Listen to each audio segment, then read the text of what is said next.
Saya masih bersama Pak Saiful Huda, Ketua Komisi 10 DPR RI, Mbak Retno Listiarti, Komisioner KPAI, dan juga Devi Ramawati, pemerhati masalah sosial. Tadi saya sudah mencapai kepada apa yang harus dilakukan kalau kita ingin memberikan efek jera juga kepada anak-anak ini atau pemahaman bahwa apa yang mereka lakukan ini sebenarnya sebaiknya tidak dilakukan. Pak Saiful, tadi ada beberapa wacana seperti sekolah yang bisa saja menghukum anak-anak tersebut, bahkan sampai ada yang terancam dikeluarkan, atau bahkan dari kepolisian yang mengatakan ini akan bisa SK atau surat keterangan berbuat baiknya atau SKCK-nya ini tidak bisa dikeluarkan karena dianggap sebagai sebuah pelanggaran yang mereka lakukan. Bagi Anda, tepatkah hal ini? Saya kira polisi perlu melakukan pendalaman yang lebih detail menyangkut soal motif, dan kalau ada yang terlibat perusakan, saya kira perlu ditanya lebih detail lagi. Saya mendorong tidak ada proses hukum pidana, tapi saya harus diganti saja menjadi sanksi sosial. Misalnya mereka dipekerjakan pada konteks sosial untuk memperbaiki apa, membuat apa, dan seterusnya. Karena kalau ini dipidana hukum, saya belum meyakini ini bisa menjadi efek jera dan bahkan bisa berisiko pada konteks jangka panjang. Karena itu saya kira perlu dikaji, polisi bisa melibatkan banyak pihak untuk meminta pendapat dan opini. Saya lebih condong sih didorong untuk adanya sanksi sosial saja. Oke, kalau Mbak Retno? Sependapat dengan Pak Saiful Huda, dan itu ada di dalam Undang-Undang 11 2012 tentang Sistem Peradilan Pidana Anak, di mana di dalam situ ada namanya diversi, jadi penyelesaian di luar pengadilan. Artinya tadi pendalaman dilakukan, seberapa kemudian mereka melakukan itu dan lain-lain, itu menurut saya adalah tugas kepolisian. Lalu kalau memang diversi tidak tercapai dan harus ke pengadilan, ya kita tetap menghormati proses itu. Namun misalnya belajar ya Mas, dari yang tahun lalu peristiwa demo juga, hakim pun memutuskan seperti yang tadi Pak Saiful Huda katakan. Selain rehabilitasi, ada yang dikembalikan ke orang tua, ada yang diberikan sanksi sosial. Jadi tidak ada satupun yang kemudian mereka itu di penjara gitu. Tidak ada hakim pengadilan anak pun memutuskan demikian gitu ya. Artinya memang ini anak itu masa depannya masih panjang. Kesalahannya harus kita beri kesempatan untuk memperbaiki diri gitu ya. Jadi kalau kemudian tadi dicatat kriminal, kalau memang dia melakukan tindak pidana silakan, tapi anak-anak yang tadi ya ikut-ikutan, kemudian tadi dia dicegah dengan cara dihadang di jalan, diamankan dan belum sampai lokasi, lalu mereka juga diberikan catatan kriminal, ini kan namanya pelanggaran gitu ya. Jadi anak-anak ini, apalagi ada narasi mengatakan biar susah cari kerja, ini anak-anak loh. Jadi kita tidak memperlakukannya seperti itu gitu. Jadi kesalahan anak kan tidak berdiri sendiri. Ada faktor tadi, orang tua yang mengawasi, lingkungan dan lain-lain. Jadi itu tidak tepat, apalagi dikeluarkan dari sekolah. Itu kan akan lebih merusak masa depan mereka dan nanti akan menjadi masalah sosial ke depannya. Belum lagi perasaan-perasaan dendam mungkin ada nanti pada diri anak-anak ini gitu. Jadi menurut saya memang perspektif kita harus punya perspektif anak ini. Baik kepolisian, dinas pendidikan, sekolah. Mari ini kita benahi dengan memberi saluran. Saluran ini kan nggak ada. Apakah misalnya demonya biar aman, anak-anak mulai ke depan misalnya di sekolah aja deh, di halaman sekolah, tetap jaga jarak, ungkapkan, nanti kita sampaikan secara tertulis kepada pihak-pihak terkait gitu. Nah ini kan nggak ada. Nah, sehingga mereka itu yang merasa ingin mengungkapkan, kemudian seperti tidak mendapat saluran. Kalau saluran itu sudah kita sediakan, tapi mereka tetap nekat pergi, mungkin itu bisalah sekolah memberikan sanksi, tapi tidak mengeluarkan gitu. Ya, hak pendidikan anak tetap nomor 1. Kita harus mengutamakan hak pendidikan anak-anak itu. Tapi tampaknya kalau dalam kondisi begini sekolah juga tidak bisa berbuat banyak ya, Bu Retno, karena mereka tidak ke sekolah juga. Iya, lagi belajar dari rumah gitu ya. Nah, jadi memang besarnya pada orang tua. Nah, tanggung jawab orang tua, apakah memang status hukumnya ke sana. Dan Anda membagi sebenarnya kan kalau saya lihat dari apa yang Anda katakan tadi, Mbak Retno, terbagi antara anak-anak yang datang karena atau bahkan tidak sampai datang tapi mengikuti ajakan dengan anak-anak yang memang terbukti melakukan perusakan. Ini ada hukum yang berbeda untuk keduanya begitu ya, Mbak Retno ya? Iya, pokoknya gini, secara prinsip silahkan proses bagi mereka yang memang polisi bisa membuktikan mereka adalah melakukan tindak pidana. Silakan aja, kan ada sistem peradilan pidana anak. Nanti ada proses pengadilan anaknya. Namun bagi anak-anak yang kemudian tadi ya tidak melakukan atau dia sudah tiba di lokasi tapi tidak melakukan tindakan pidana tadi, kan nggak layak juga mereka kemudian diperlakukan seperti berbuat kriminal. Oke, Mbak Devi, kalau kita lihat anak-anak kan biasanya memiliki seseorang yang mereka anggap berpengaruh, seseorang yang mereka ikuti begitu, idola lah misalkan. Sekarang bukan idola lah, tapi seseorang yang di dalam kelompok mereka sendiri memiliki pengaruh besar. Seringkali inilah yang akhirnya ajakannya sering didengar dan diikuti begitu. Sebenarnya kalau kita ingin agar anak-anak pelajar secara khususnya tidak lagi ikut-ikutan dalam hal seperti ini. Apakah memang bisa dari larangan-larangan seperti dari sekolah yang melarang, dari aparat juga melarang, atau justru sudah dicegah dari dalam komunitas anak-anak itu sendiri? Bisakah dilakukan demikian? Ya, tentu upaya untuk memastikan keselamatan anak dan perkembangan pendidikan politik di dalam diri anak itu perlu kerjasama semua pihak. Saya setuju tadi dengan Pak Saiful dan Ibu Retno bahwa yang menarik adalah ketika Anda memberikan hukuman, misalnya hukuman sosial tadi, bersihin jalan dan sebagainya, yang perlu dipastikan pesannya adalah ada insentif kepahlawanan. Karena kenapa mereka ada di jalan? Karena mereka mencari insentif itu, ingin mencari apresiasi itu, bahwa mereka adalah anak-anak yang hebat, anak-anak yang tidak tertinggal dari kereta zaman, bahwa kereta zamannya itu Anda harus memperjuangkan sesuatu yang substansinya mereka pasti tidak paham. Jadi ketika misalnya gini, mereka nyapu jalanan, itu mereka harus dibantu misalnya disebarkan bahwa sekarang ada pahlawan-pahlawan jalanan di masa COVID misalnya. Jadi bentuknya adalah memberikan insentif bahwa Anda kalau berbuat baik, walaupun ini dalam konteks hukuman sekalipun, Anda bisa kok memperoleh kejayaan psikologis yang memang didambakan oleh setiap anak. Karena intinya anak ketika dalam masa mencari identitas tadi, mereka membutuhkan penguatan-penguatan yang bisa diberikan oleh orang lain. Kalau orang lain tidak bisa memberikannya, baik itu orang tua, sekolah, dan sebagainya, mereka akan mencari sendiri di jalanan. Cara pandang dunia anak tadi yang disebutkan oleh Ibu Retno ini yang perlu kita pahami. Mungkin kita sudah lupa, padahal kita pernah menjadi anak. Nah, tapi ini yang perlu diingat bahwa jangan justru hukuman itu memberikan disinsentif yang membuat mereka semakin mundur. Artinya secara mental mereka menarik diri dari orang dewasa, tidak lagi mau membuka dialog, dan akhirnya membuat mereka, karena memang mereka masih sangat emosional, belum ada rasionalitas di dalam diri mereka, itu yang terus akan menggulung mereka. Terlepas dari apakah ada pimpinan-pimpinan di peer group yang kemudian juga menarik mereka. Jadi jangan justru dipermalukan begitu ya? Tentu saja, artinya gini, kita perlu paham ada kebutuhan identitas tadi yang ingin dilekatkan. Jadi kan mereka ini dalam posisi, kita harus melihat mereka di jalanan pun adalah ruang sekolah mereka. Jadi bagaimana caranya kita memastikan kalaupun mereka ada di jalanan, mereka belajar sesuatu. Tadi, hukuman sosial tadi, misalnya mereka kemudian menyapu jalan atau menanam di taman-taman lingkungan sekitarnya. Itu dibantu mereka, karena mereka itu kan selalu ingin tampil di medsos. Ketika mereka ada di jalanan, mereka pasti akan post, saya ada di jalanan nih, di keramaian dan sebagainya. Nanti kalau mereka menerima hukuman pun kita bantu. Kita siarkan betapa hebatnya mereka menjadi anak-anak yang menjaga lingkungan, yang membersihkan kawasannya, komunitasnya, jadikan mereka pahlawan. Ketika kata-kata pahlawan itu selalu disematkan pada mereka, saya yakin mudah-mudahan itu bisa menjadi salah satu jalan pelajaran bagi mereka bahwa untuk menjadi pahlawan di jalanan tidak harus kemudian melakukan aksi kekerasan. Oke, mungkin bukan pertama kali juga yang tertangkap justru akhirnya menjadi duta begitu ya. Mungkin bisa dilihat begitu mungkin Mbak Devi.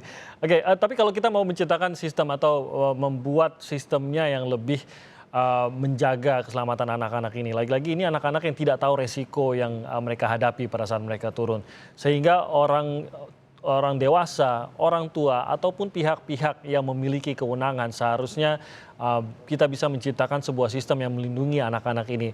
Pak Saiful, mungkin Anda juga memiliki masukan kalau kita bisa menggunakan dari segala sisi, baik itu aparat penegak hukum kah, baik itu dari dinas pendidikan kah, baik itu mungkin dari beberapa organisasi-organisasi yang bisa dilibatkan kah, bagaimana agar anak-anak ini kebetulan saja demo, mungkin ada aksi lain mereka ikut lagi, atau ada kegiatan lain yang lagi ngetren juga mereka ikut lagi. Padahal seharusnya waktu dan tenaga mereka bisa dipergunakan secara lebih positif begitu. Nah, mungkin pada memiliki saran juga Pak Saiful, mungkin Anda bisa mulai bagaimana agar kita bisa mengarahkan semua ini, khususnya agar anak-anak ini tidak lagi hasut untuk mengikuti kegiatan-kegiatan yang justru bisa membahayakan mereka. Siapa yang harus terlibat di sini Pak Saiful? Saya kira pada konteks social order, tatanan sosial kita, saya kira ini tantangan masa depan demokrasi kita. Demokrasi kita tiba-tiba hari ini ada fenomena anak-anak pelajar terlibat dalam demokrasi jalanan. Ini catatan yang tantangan berat kita di masa-masa yang akan datang. Karena itu saya kira semua pihak, pemerintah, penegak hukum, saya kira itu opsi yang kesekian, Mas. Opsi sebelum itu adalah proses edukasi politik atau politik kewarganegaraan yang harus terus didorong ke seluruh pelajar-pelajar kita. Ini saya sebut tantangan karena apa? Saya sempat mengikuti fenomena teman-teman STM ini, SMK yang tahun yang lalu begitu luar biasa masif. Diskusi mereka memang luar biasa. Begitu sangat beragam tokoh yang mereka idolakan. Dan rata-rata tokoh-tokoh yang mereka idolakan adalah tokoh-tokoh yang disorder pada konteks kepahlawanan yang tadi kita perbincangkan gitu.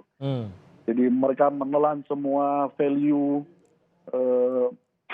yang luar biasa ini, yang memang jujur harus diakui ideologi destruktif itu juga ada dalam perbincangan mereka gitu. Jadi pilihan untuk bergerak dalam demokrasi jalanan bagi mereka adalah ruang termasuk bagian dari eksistensialisme mereka gitu.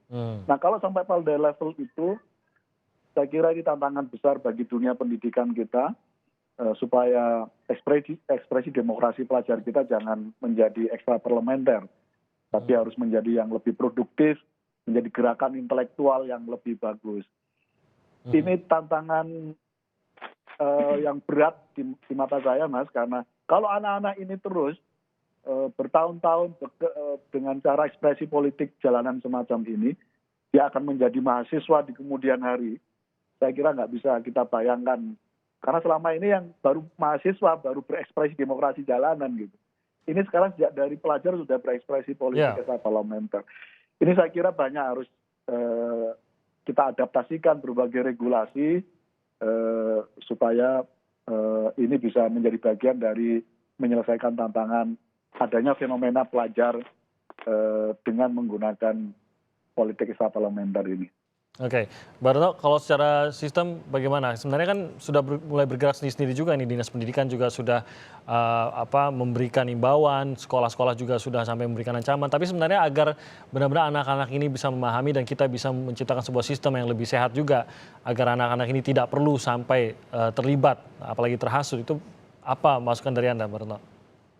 Iya, memang ada beberapa video juga ya yang memperlihatkan anak-anak itu dibawa dengan truk, kemudian dilakukan eksploitasi anak gitu ya dalam hal ini gitu. Ini kami sedang meminta kepolisian memang mengusut gitu soal video itu, termasuk juga video anak yang mengaku dia masih kecil, kemudian dari Bogor, dan dia menyatakan bahwa ikut itu dengan kemauan dia gitu ya, dan diizinkan orang tua. Itu kita sedang melihat sih ya, tetapi memang secara sistem begini kan ya, kepala-kepala dinas pendidikan beberapa misalnya seperti Sumatera Barat itu juga mengeluarkan kan himbauan ya, larangan gitu dikeluarkan juga gitu. Tetapi tadi ya sulit sekali kemudian mengelola ini ketika anak-anak tidak sedang belajar di sekolah kan. Kalau tahun lalu kan belajar di sekolah, kemudian bisa dilakukan istilahnya penghadangan oleh pihak sekolah gitu untuk tetap berada di dalam. Nah, komunikasi dengan orang tua, ini anaknya ada di mana, itu bisa dilakukan. Ya. Namun, ketika kita sedang berada di rumah seperti saat ini, apalagi resiko berkerumun itu kita bisa tertular dan lain-lain, nah di sini sebenarnya menurut saya dialog ya. Jadi ketika ada anak-anak yang ingin, orang tuanya harusnya dialog gitu. Jadi ini peran orang tua menjadi sangat besar. Jadi guru dengan orang tua berkomunikasi, yang kedua orang tua dengan anak. Jadi tanyakan, kamu keluar, kamu ikut di jalanan itu untuk apa? Tujuannya seperti apa? Apakah kita bisa cari cara lain? Kamu tahu nggak nanti akan terjadi hal-hal yang mungkin membahayakan dirimu, termasuk dari sisi kesehatan tertular dan lain-lain. Jadi ini perlu ya, dialog-dialog semacam ini tuh perlu dibangun. Jadi kita nggak bisa ngelarang tanpa alasan, nggak bisa ngelarang, pokoknya nggak boleh. Anak-anak nggak bisa dibegitukan. Jadi ini yang menurut saya gunakan cara berdialog antara orang tua dan anak terutama. Guru juga bisa melakukannya misalnya melalui aplikasi Zoom bersama murid-muridnya, dialogkan aja. Bicarakan itu secara terbuka. Dengan begitu kita bisa saling memahami. Nah, yang seringkali tidak kita lakukan adalah dialog ini. Jadi akhirnya anak-anak juga jadi belajar dari kecil bahwa menyelesaikan masalah jadi seolah-olah tanpa dialog gitu. Jadi menurut saya budaya ini yang penting sekarang kita lakukan. Seperti itu, Mas Timothy. Ya, mungkin Pak Saiful dari DPR menarik juga nih kalau idenya DPR pun bisa turun juga ke mungkin SMK, SMA untuk berdialog agar aspirasinya bisa disampaikan secara langsung, pertanyaan bisa ditampung juga. Sudah dilakukankah atau ada rencana seperti itu, Pak Saiful? Ada, Mas Timothy, karena saya merasa ini tantangan kita bersama dan ini nggak bisa hanya diselesaikan oleh pihak sekolah sendiri gitu. Ini juga karena itu ini butuh uluran tangan banyak pihak, butuh concern dari banyak pihak. Tapi prinsipnya adalah kita perlu proteksi lebih serius lagi anak-anak kita yang berstatus pelajar itu. Dan untuk ini saya kira perlu arus baru, perlu cara baru melihat fenomena ini. Dan sekali lagi kita berharap kepolisian jangan dulu memproses ini serba menggunakan pendekatan hukum pidana.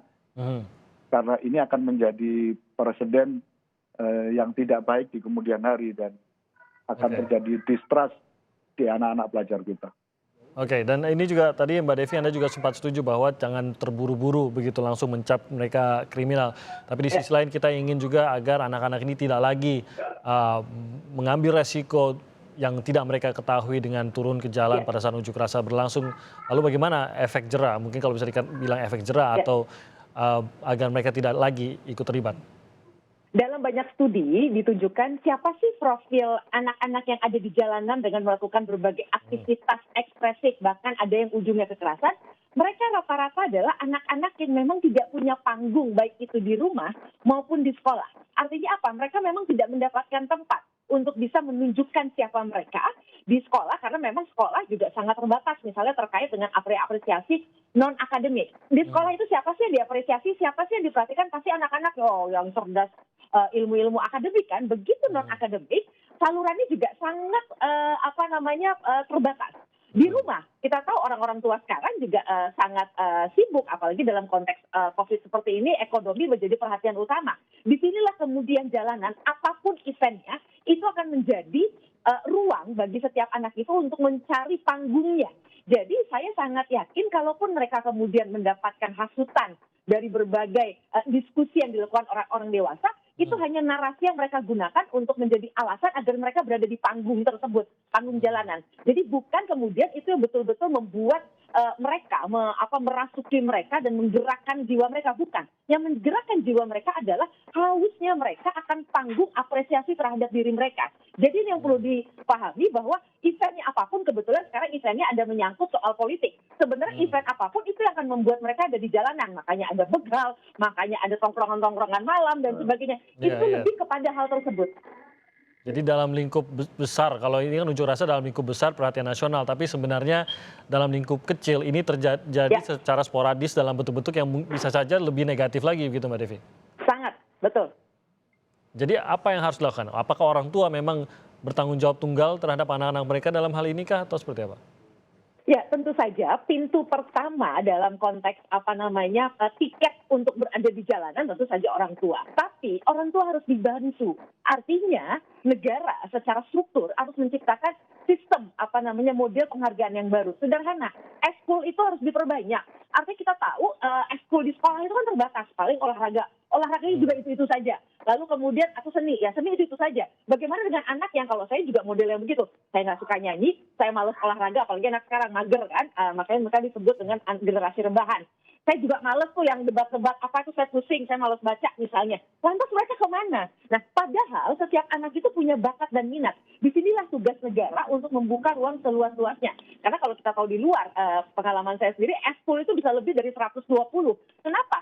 Artinya setiap anak kalau mereka sibuk dan mereka memiliki panggungnya, saya yakin hasutan seperti apapun tidak akan membuat mereka mau berada di jalanan. Karena sebenarnya siapa sih orang yang mau ada di jalanan kalau mereka mempunyai komunitasnya, mereka punya keasikannya dalam konteks anak-anak. Oke, baik. Saya mau terima kasih untuk semuanya Pak Saiful, terima kasih banyak. Ini Ketua Komisi 10 DPR RI, Mbak Retno juga, Komisioner KPAI, terima kasih. Mbak Devi Ramawati juga terima kasih sudah bergabung bersama kami pada hari ini. Semoga tidak ada lagi memang anak-anak yang dilibatkan, terutama pada saat ada resiko bagi keselamatan anak-anak tersebut dalam berbagai unjuk rasa.